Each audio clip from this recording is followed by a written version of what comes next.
Bueno, les decía entonces, estamos en la serie de Un Corazón de Oración y es la reflexión número 7. Nos faltan 2 más para culminar esta serie de predicaciones. Quiero preguntarles entonces para iniciar el día de hoy, ¿conocen la historia de Job? ¿Sí? A ver, alce su mano, ¿quién conoce la historia de Job? ¿Sí? ¿No? ¿Los demás no? ¿Job? Ok, bueno, a ver, entonces la mayoría conoce la historia de Job. ¿Job alguna vez se amargó? ¿No? ¿Alguna vez se quejó contra Dios? ¿No? Entonces no conocen la historia de Job, hermanos. Vamos a abrir Job 10, por favor. Tienen que releer ese libro, se los dejo de tarea. Léanlo, por favor, de tarea. El libro de Job, capítulo 10, antes de los Salmos. Job, capítulo 10, versículo 1. Vamos a detenernos ahí.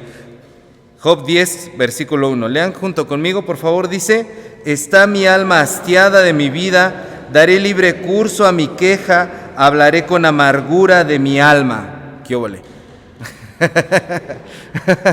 ¿Diré a quién? Después dicen el 2, ¿diré a quién? A Dios. No está hablando para sí, está hablando contra Dios, ¿sí? Job, la piedad de Job no radica en que nunca se haya quejado. La piedad de Job no radica en que nunca se haya amargado. Lo que hace especial a Job es que pasó por esa prueba y después de pasar esa prueba, finalmente, ahorita vamos a ver cómo termina el libro de Job, su corazón cambia. ¿Y por qué leemos este versículo de Job 10, versículo 1? Porque todos hemos estado como Job.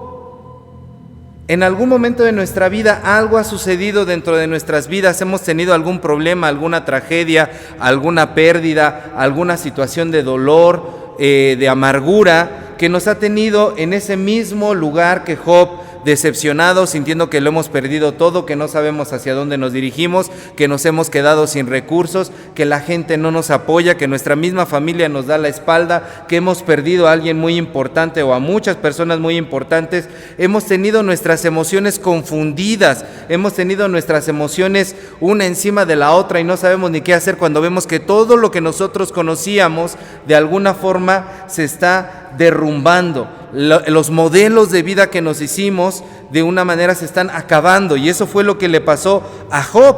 Entonces, cuando yo leía esta reflexión me preguntaba, ¿te has sentido como Job?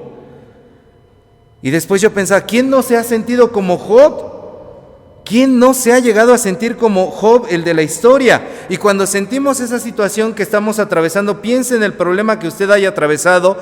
¿Qué es lo que pensamos? Y más allá, ¿qué es lo que oramos cuando estamos como Job? ¿Cómo oró Job? Porque aquí estamos viendo un ejemplo de cómo Job oraba. Ahora sí le voy a decir el título de la reflexión de esta noche. Se llama Oraciones Sinceras. Oraciones sinceras. Es un tema que hemos venido tocando como sobrevuelo en algunos otros temas de esta serie de El Corazón de Oración, y esta serie de devocionales a mí me encantó mucho porque toma y toca estos temas profundos. ¿Cómo oró Job? Job oró sinceramente. Las oraciones de Job que están incluidas en todo este libro de Job, que es un libro de poesía antes de los Salmos, pertenece al cuerpo de grupos poéticos de la Biblia, contienen las quejas y las acusaciones de Job contra la fidelidad y la bondad de Dios. Job oró lo que había en su corazón y no se detuvo. Job fue sincero. Aquí estamos viendo en este versículo 1 que se sincera en esta oración, y primero empieza diciendo que su alma está ¿qué? Hastiada. Está hastiada, podemos decir, está asqueada de su vida. Y después dice, ya no me voy a detener más, daré curso libre a mi queja. Voy a dejar ir todo lo que tengo aquí en el corazón, lo voy a soltar, todo lo que tengo aquí adentro lo voy a soltar. Voy a dejar dar curso libre a mi queja y voy a hablar con amargura. Voy a hablar con amargura. Quien hubiera estado cerca de Job en ese momento, quizás no era un momento muy agradable como para acercarse con Job.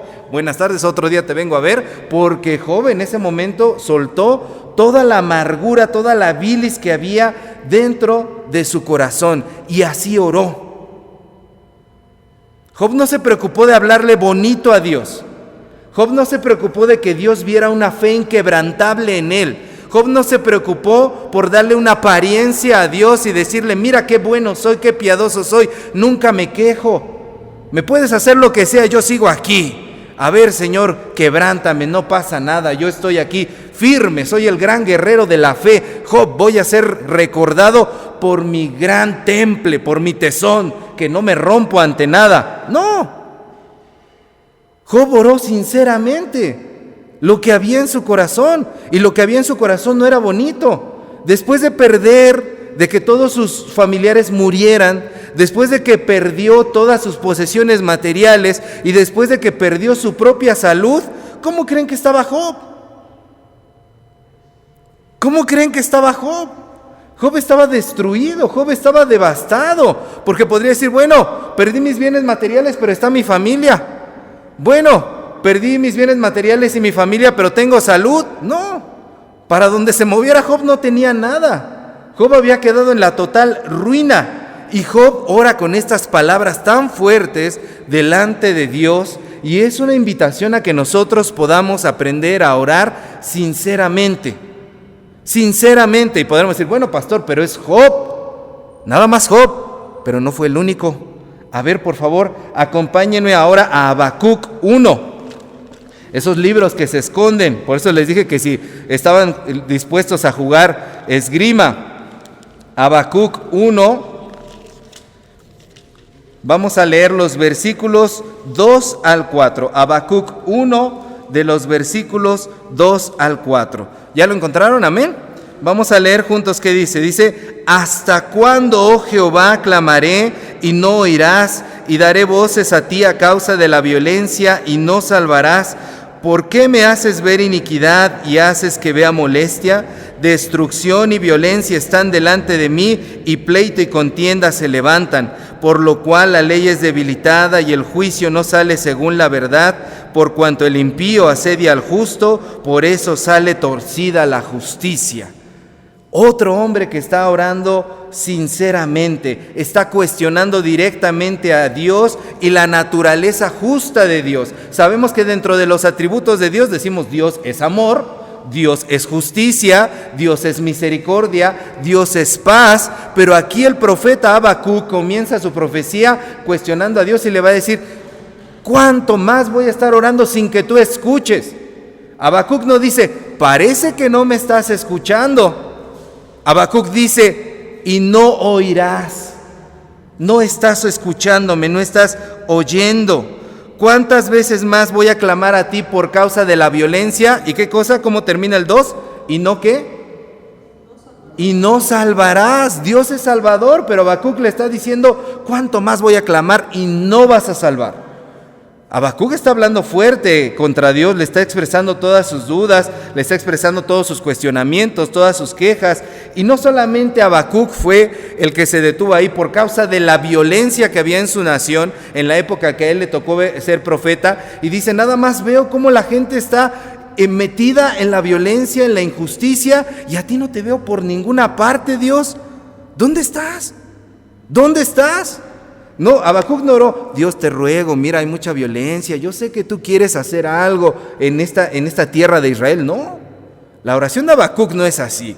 La oración de Habacuc tiene otra forma de expresarse, está hablando desde su corazón, desde lo profundo. A ver, vamos a ver ahora uno de los salmistas. Ustedes saben que no nada más David escribió los salmos, sino hay varios salmistas, uno de ellos es Asaf. Salmo 77, por favor, Salmo 77. Ese salmo fue escrito por Asaf. Y entonces vemos los versículos 7 al 9. Salmo 77, 7 al 9.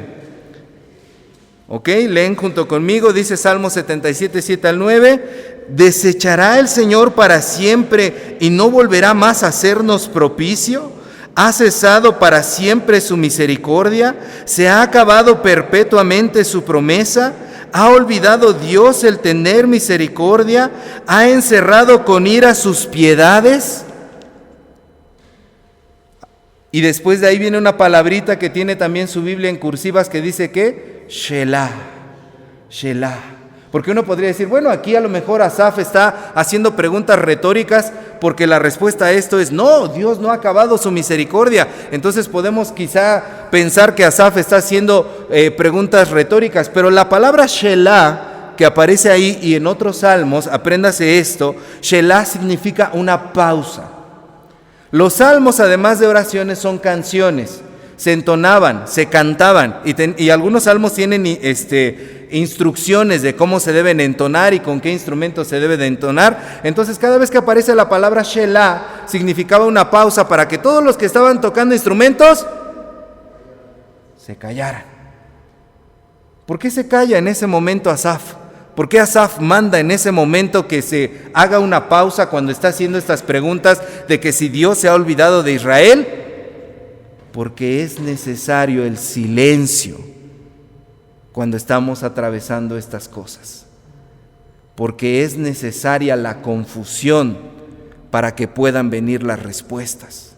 Porque las respuestas no llegan inmediatamente. Es necesaria una pausa, un silencio. Y es lo que está expresando aquí poéticamente Asaf. Y dice aquí, justo cuando se estén haciendo estas preguntas y su alma quede conmocionada, a ver, ¿qué está diciendo Asaf? ¿Cómo que Dios se olvida del pueblo de Israel? Shh. Piénsalo, medítalo, recapacita qué es lo que está pasando. Asaf también es un hombre que aprendió a orar sinceramente. Le hablan muy fuerte a Dios y bueno, uno podría decir, bueno, es que Job, es que Habacuc, es que Asaf, ok. Marcos 14, por favor. Marcos 14. Fíjense ustedes que tenemos 4 evangelios dentro de la Biblia y los 3 primeros evangelios, Mateo, Marcos y Lucas, son muy semejantes. Se les llama los evangelios sinópticos. Hacen una sinopsis de la vida de Dios. El evangelio de Juan se cuece aparte, es otra cosa, pero los primeros 3 evangelios, digamos que son no una copia, pero sí una inspiración uno en el otro. Nos cuentan los mismos sucesos los primeros 3 evangelios, Mateo, Marcos y Lucas. Y el primer evangelio que se escribió fue Marcos el primer evangelio que se escribió. Marcos 14, versículos 34 y versículo 36. 34 y 36, nos vamos a saltar el 35, y dice así, y les dijo, mi alma está muy triste hasta la muerte, quedaos aquí y velad, y decía, Abba Padre, todas las cosas son posibles para ti, aparta de mí esta copa, mas no lo que yo quiero, sino lo que tú. Miren, la versión de Marcos es la menos popular de todas las versiones que hay sobre este relato. Si lo quiere ojear, le pido que lo ojee. Mateo 26, está en Mateo 26, 38 y 39, y la versión de Mateo dice, entonces Jesús dijo, mi alma está muy triste hasta la muerte, quedaos aquí y velad conmigo. Yendo un poco adelante, se postró sobre su rostro orando y diciendo, Padre mío, si es posible, pasa de mí esta copa, pero no sea como yo quiero, sino como tú. Y Lucas 22, 42 dice, diciendo, Padre, si quieres, pasa de mí esta copa, pero no se haga mi voluntad, sino la tuya. ¿Cuál es la diferencia entre los 3 evangelios? Miren, los evangelios fueron escritos en este orden, Marcos, Mateo, Lucas. Marcos dice que Jesús empieza diciendo, mi alma está muy triste hasta la muerte. Jesús es sincera ahí, estoy triste hasta la muerte, ahí en Getsemaní. Y cuando ora, le dice al Señor, Abba Padre, Papá, todas las cosas son posibles para ti. Y después, ¿qué dice? Aparta de mí esta copa. Aparta de mí esta copa. Apártala, es una petición abierta. Después Mateo nos dice, ya escribe y nos dice otra cosa. Mateo dice, Jesús dijo, mi alma está triste hasta la muerte. Y cuando ora, en Mateo Jesús ora, Padre mío, si es posible, pase de mí esta copa. ¿Notan la diferencia? Ahí ya no está, Jesús ya no está pidiendo, ya dice, si es posible. Y Lucas lo relata diciendo, Jesús ya ni siquiera dijo que estaba hastiado hasta la muerte. Lucas omite esa parte. Y en Lucas Jesús ora diciendo, Padre, si quieres, pasa de mí esta copa. Yo no estoy diciendo que ninguno de los evangelistas esté mal, los 3 evangelios nos narran el mismo suceso desde perspectivas diferentes, pero si hemos de dar crédito a la verdad, el primer evangelio en ser escrito es el de Marcos. Probablemente el evangelio de Marcos es el más cercano al relato original. Y Marcos tiene esta visión amarga de Jesucristo.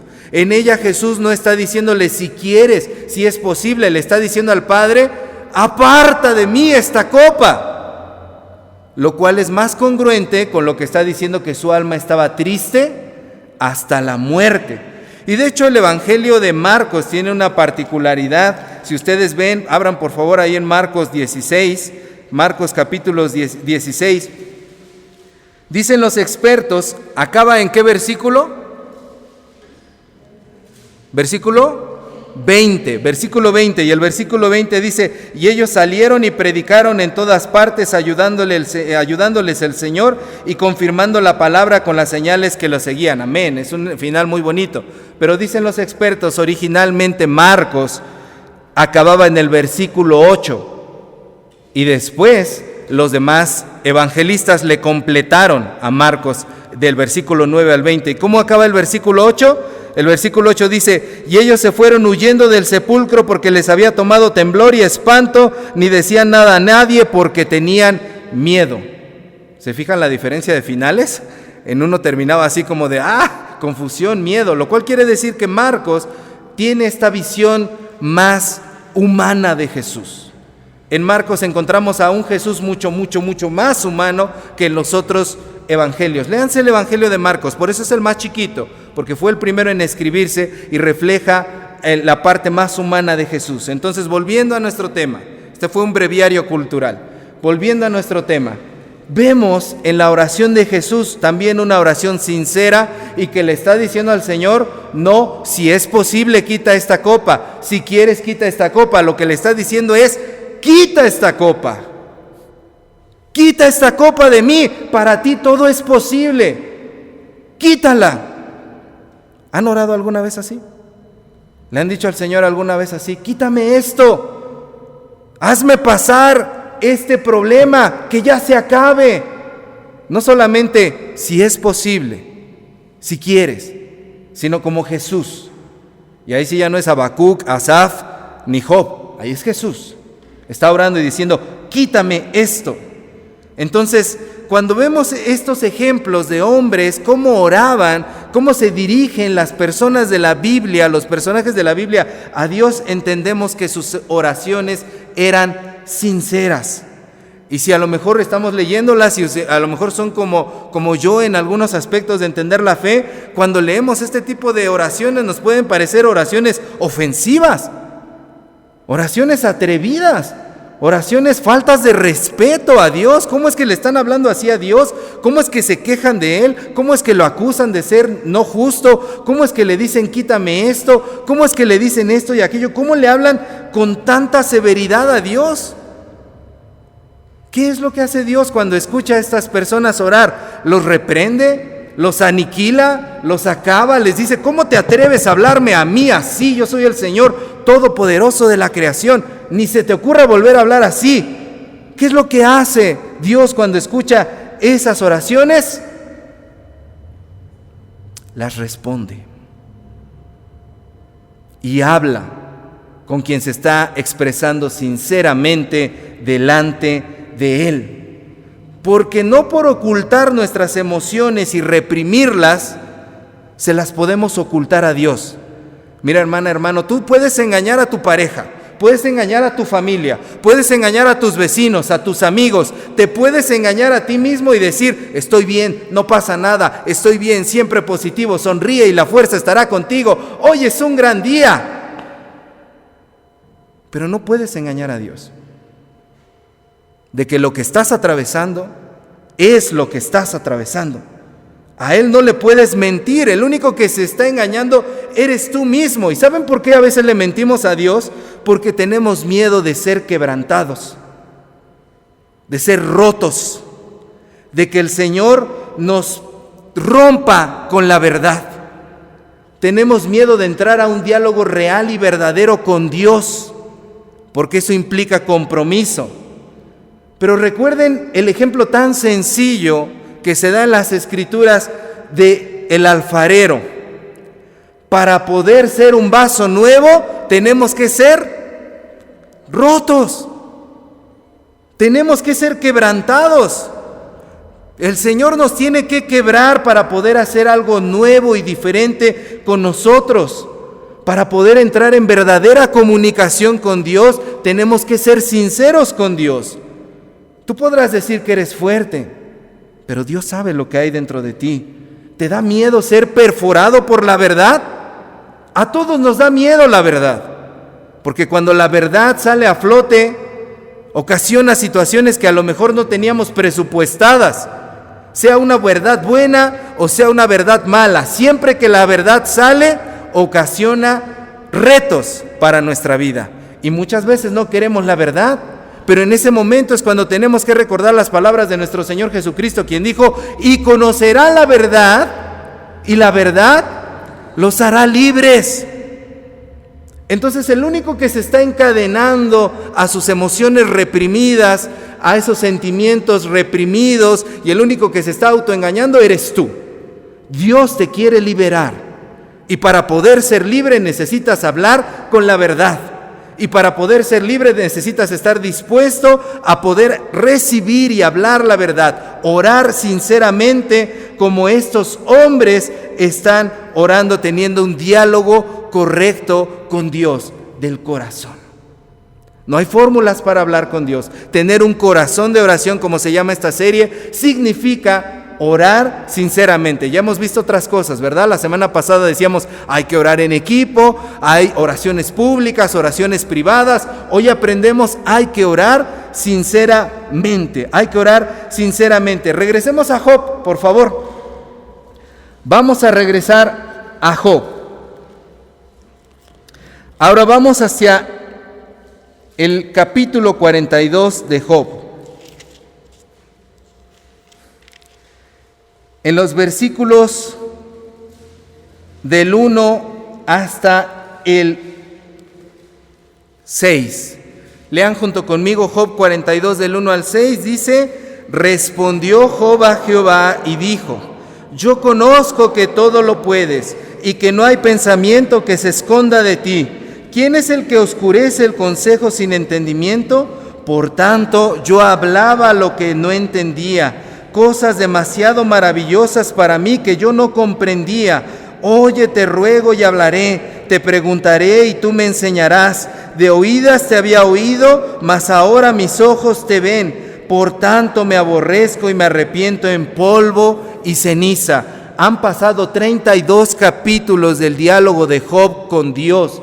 Han hablado uno para el otro, han contestado, han quejado, se han respondido. 32 capítulos hasta aquí. Y por fin, después de esos 32 capítulos, de esas oraciones sinceras que hace Job, que no las vamos a leer ahorita porque no nos da tiempo, Job dice: yo hablaba lo que no entendía. De oídas te había oído, mas ahora mis ojos te ven. Ese nuevo entendimiento que tiene Job de Dios surgió cuando él se atrevió a hablar sinceramente con Dios. Ese nuevo entendimiento que tiene Job, esa nueva esperanza que tiene Job, esa manera diferente de entender a Dios, pasó cuando él se atrevió a orar sinceramente con Dios y derramó su corazón. Habacuc 2:1, porque no fue el único. Después de que Habacuc habla con Dios y le expresa sus quejas,